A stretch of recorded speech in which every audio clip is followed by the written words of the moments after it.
आज का टॉपिक है कैपिटल पनिशमेंट। कैपिटल पनिशमेंट यानी मौत की सज़ा, डेथ पेनल्टी। डेथ पेनल्टी एक डेटरेंट पनिशमेंट में शामिल है। डेटरेंट पनिशमेंट का एक फॉर्म है और इंडिविजुअल को it is punishing an individual for the harm they have cause to another and believe to be discourage others to may do the same.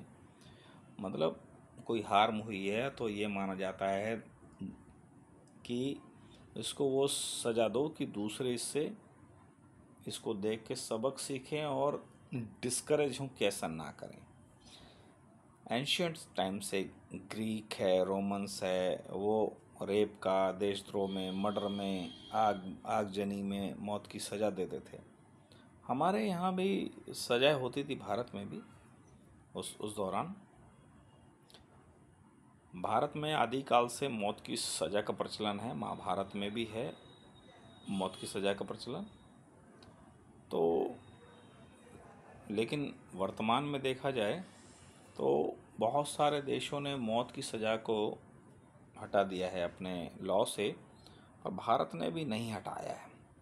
तो हटाने वाले देशों में यूएस भी है, ब्रिटेन भी है। रेयर केस में वहाँ दिया जाता है, ज़रूरी नहीं है हर केस में, रेयर केस में। हालांकि हमारे यहाँ भी रेयर केस में है, लेकिन हमारे यहाँ रेयर नहीं है, उसको बोलते हैं rarest of rare. Rarest of rare doctrine, rarest of rare मतलब रेयर में भी रेयरेस्ट, गंभीर से गंभीरतम, बिल्कुल एक्सेप्शनली हीनियस हो क्राइम, मोड हीनियस हो, बहुत ही जघन्य हो, तो जाके मौत की सज़ा मिलती है।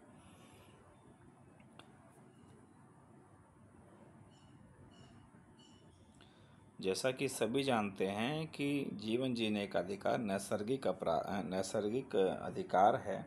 सबको जीवन मिलते के साथ ही, पैदा होते के साथ ही अधिकार मिल जाते हैं। तो ऐसी कौन सी प्रक्रिया है जिसके तहत इस अधिकारों को छीना जा सकता है? तो हमारे यहाँ है the procedure establish by law. By procedure establish by law, उसके जरिए यानी नियम कानून में जो विधि दी गई है उसी के द्वारा किसी का जीवन छीना जा सकता है, अदरवाइज़ किसी का जीवन नहीं छीना जा सकता। अब वर्तमान में इतनी डिबेट हो चुकी हैं कि क्या कैपिटल पनिशमेंट दी जानी चाहिए, क्या कैपिटल पनिशमेंट की क्या फॉर्म रहे, या कैपिटल पनिशमेंट हो भी या ना। तो इन चीज़ों के लिए बड़ी व्याख्याएं चल रही हैं, और इन व्याख्याओं के बीच कैपिटल पनिशमेंट एक हॉट इशू है। आइए देखते हैं।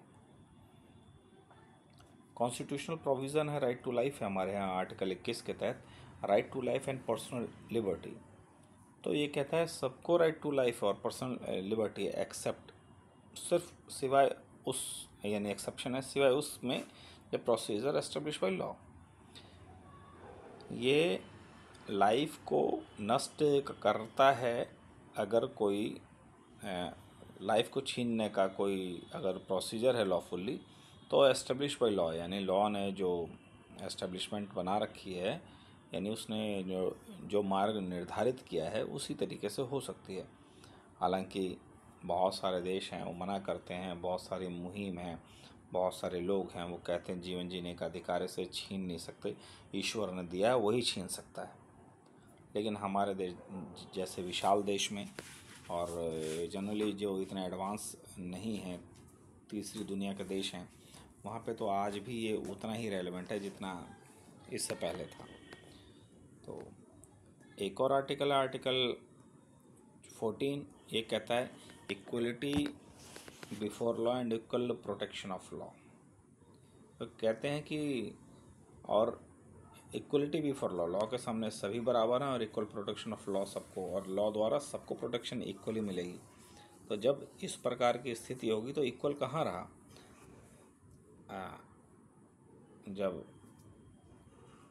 इक्वली एक व्यक्ति को मौत की सज़ा दे दी गई तो उस पर इक्वल कहाँ से रहा वो, जबकि नेचर ने तो सबको इक्वल पैदा किया था।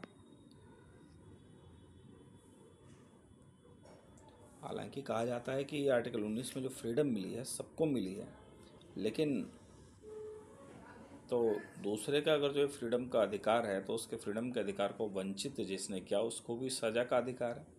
फिर भी रिटेशनिस्ट रिटेशनिस्ट मतलब होता है जो सज़ा को रखना चाहते हैं। उनका कहने का मतलब है कि मौत की सज़ा देने से लॉ एंड ऑर्डर मेंटेन होता है, दूसरों को सबक मिलता है, और समाज से जो निकृष्ट लोग हैं उनको वापस किया जाता है, उनको हटाया जाता है।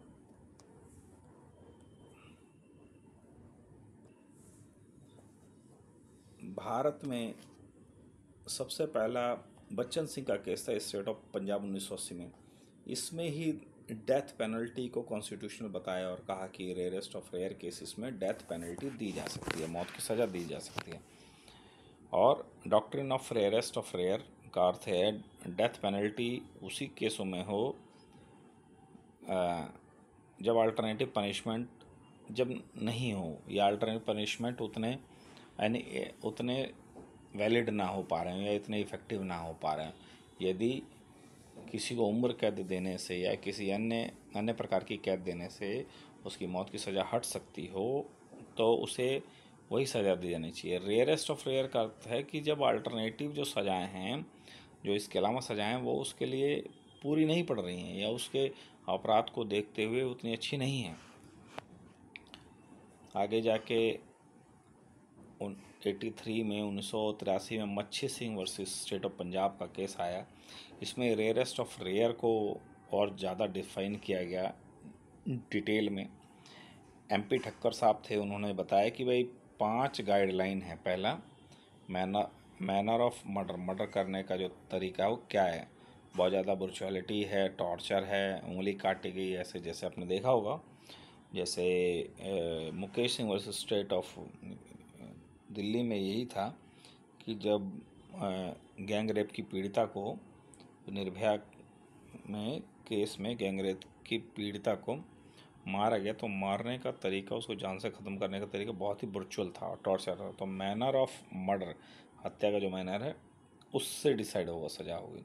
मोटिव क्या है, मोटिव क्या है यानी उसकी डिप्राइविटी, मीननेस, मतलब एक व्यक्ति जो बहुत ही विशाल है और एक व्यक्ति बहुत ही बच्चा सा है, इस प्रकार से आप हत्या करते हैं तो उस सामने वाला इतना उसके सामने छोटा है या इतने सामने हेल्पलेस है कि वो कुछ नहीं कर पाएगा, ये सिचुएशन। दूसरी है, उसका उद्देश्य क्या था, मारने का मीन साधन क्या क्या थे। भाई किसी को आप भाले से उसको आँख में मार दे रहे हो, उसके पेट में घोप दे रहे हो तो कहाँ बचेगा, मोटिव है। एंटी सोशल नेचर क्या है, जैसे डॉरी डेथ है, जीनोसाइड है, रिलीजन वाली हत्या है या जातिगत हत्याएं हैं, इनमें भी एंटी सोशल नेचर हो तो ये भी है। मैग्नीट्यूड ऑफ क्राइम यानी अपराध की गंभीरता, लार्ज स्केल का क्राइम है, पूरे पूरे फैमिली को ही मार दिया गया, पूरे के पूरे ख़ानदान को ख़त्म कर दिया गया, ये देखते हैं मैग्नीट्यूड क्या है। विक्टिम पर्सनैलिटी जैसा मैंने भी बताया, बच्चे हैं, औरतें हैं, पब्लिक फिगर कौन है, तो ये सब है कि भाई उद्देश्य के पहला। तो 5 गाइडलाइन मच्छी सिंह में हुआ, मैनर क्या था, मोटिव क्या था, एंटी सोशल नेचर क्या है, मैग्नीट्यूड ऑफ क्राइम क्या है, विक्टिम की पर्सनैलिटी क्या है। हालांकि बहुत सारे देश इससे सहमत नहीं हैं, यूरोपियन यूनियन है वो, उन्होंने अबॉलिश किया है। हालांकि अमेरिका और ब्रिटेन में जनरली देना नहीं है, लेकिन फिर भी उनका ये है कि जनरली ना दे। वहाँ मौत की सज़ा डिक्लेयर तो रेयर ही हो रही हैं, लेकिन सज़ा उनको दी भी नहीं जा रही है। उन्होंने अपने यहाँ अबॉलिश तो नहीं किया फुल्ली, लेकिन उसके विरोध में UN भी चाहता है इसे इसको रोक दिया जाए, कुछ ऐसा किया जाए ताकि मौत की सज़ा रुक जाए, लेकिन फिर भी बात नहीं बन रही। कंक्लूज़न ये निकलता है, डेथ पेनल्टी प्यूनिटिव तो है, मानवता के खिलाफ में अपराध तो अगर किसी ने किया है तो उसको सज़ा मिलनी चाहिए।